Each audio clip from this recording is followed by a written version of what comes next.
I feel a little bit sorry for Praxeus. Just by the show doing something as massive and earth-shattering as introducing a secret hidden doctor one week and then going back to just another story next week, it was always going to totally underwhelm most people by comparison. Like I said last time, by breaking up your important canon-shattering arc into chunks and sticking standalone stories in between them, you're chucking those stories under a bus because they won't make nearly as much impact, and it's just going to piss your fanbase off as we all wait around for you to pick up the series arc again. Because the Ruth Doctor was a huge deal, and the decision to structure the series like this lends credence to the suggestion that they didn't seem to have realised just how big a deal this was. This would be like if Season 7 ended with Name of the Doctor, and then we went back to just do another season's worth of random standalone stories before bothering to go back and address the new secret hidden Doctor. Structuring it like this was a stupid idea, and it's not fair on your little stories at all, and personally, I think Praxeus deserves better than that.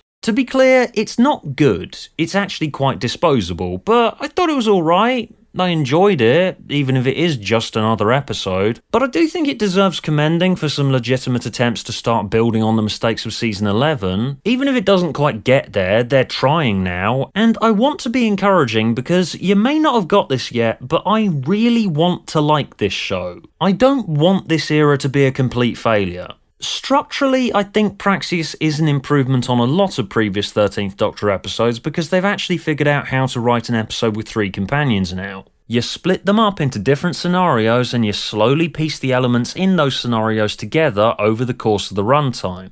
There are still too many companions, yes, and we don't get nearly enough time with our incidental characters, so they feel hollow and one note, but the companions are actually doing things, engaging with the story. They're not just sort of stood around in a big crowd while the Doctor explains what the hell's going on this week. Praxeus is a proper ensemble piece. It's kind of structured in a similar way to Spyfall, but it doesn't have the nostalgia crutch to lean on just in case my attention starts wandering, so that's kind of proof that I liked Spyfall for non-shallow reasons that are actually me appreciating the narrative approach. It operates on a loose and scrapbookish mystery structure, and you're not quite sure what the hell's going on a lot of the time. It's very coy in the way it drip feeds you information, but I found that engaging. And it occasionally chucks me an arresting bit of imagery, like a virus that makes people's skin go mosaic and then they explode. The plot is easily Praxeus' strong point. The Doctor and the companions uncover and try and prevent the spread of a strange and deadly alien plague. And it is significant praise me calling the plot fairly decent, because one element of that plot involves birds going mental and falling out of the sky, which is something that I'd usually advise against doing at all under any circumstances at the moment, because in geek circles, the idea of birds going mental and falling out of the sky just makes us all think of Birdemic. If you want us to take your story seriously, I recommend steering well clear of birds go mental stories until at least 2030.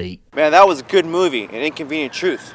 So the mosaic skin virus, the birds falling out of the sky, and the missing astronaut are all linked together by this week's real-world topic, pollution. Okay, so I'm going to shock you all here. I actually thought this was quite well done.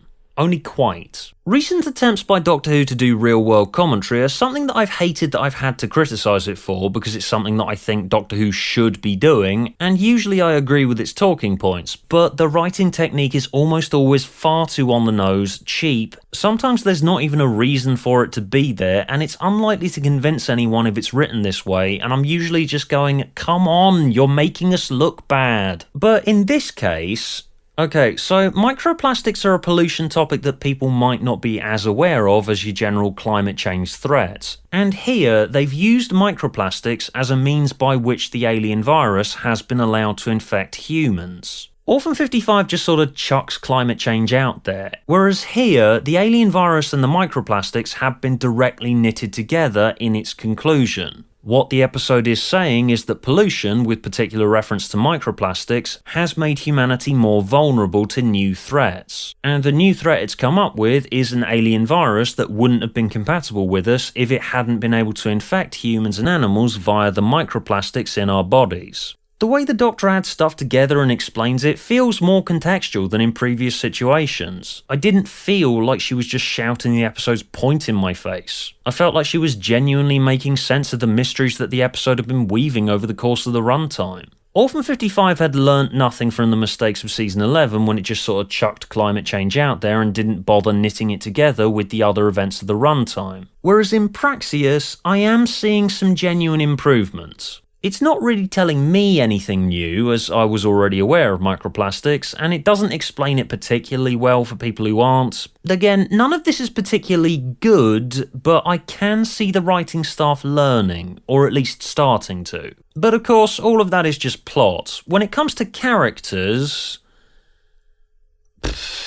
well, they're there. Praxeus has probably some of the weakest characterization in the whole of the Jodie era, and there's not really that much to say about them because I haven't really been given anything to sink my teeth into. Basically, everyone has one characteristic, and the way that they express that characteristic is just flat saying what it is over and over again. Jake is miserable because his husband is an astronaut, and he can't possibly live up to that. You see, my husband is an astronaut, and I can't possibly live up to that. Secretariat is sad. Okay, here we go. I'm sad! This YouTube vlogger character is incredulous that nobody knows who she is. Haha, YouTubers are self-important shits, but no one cares about them in the real world.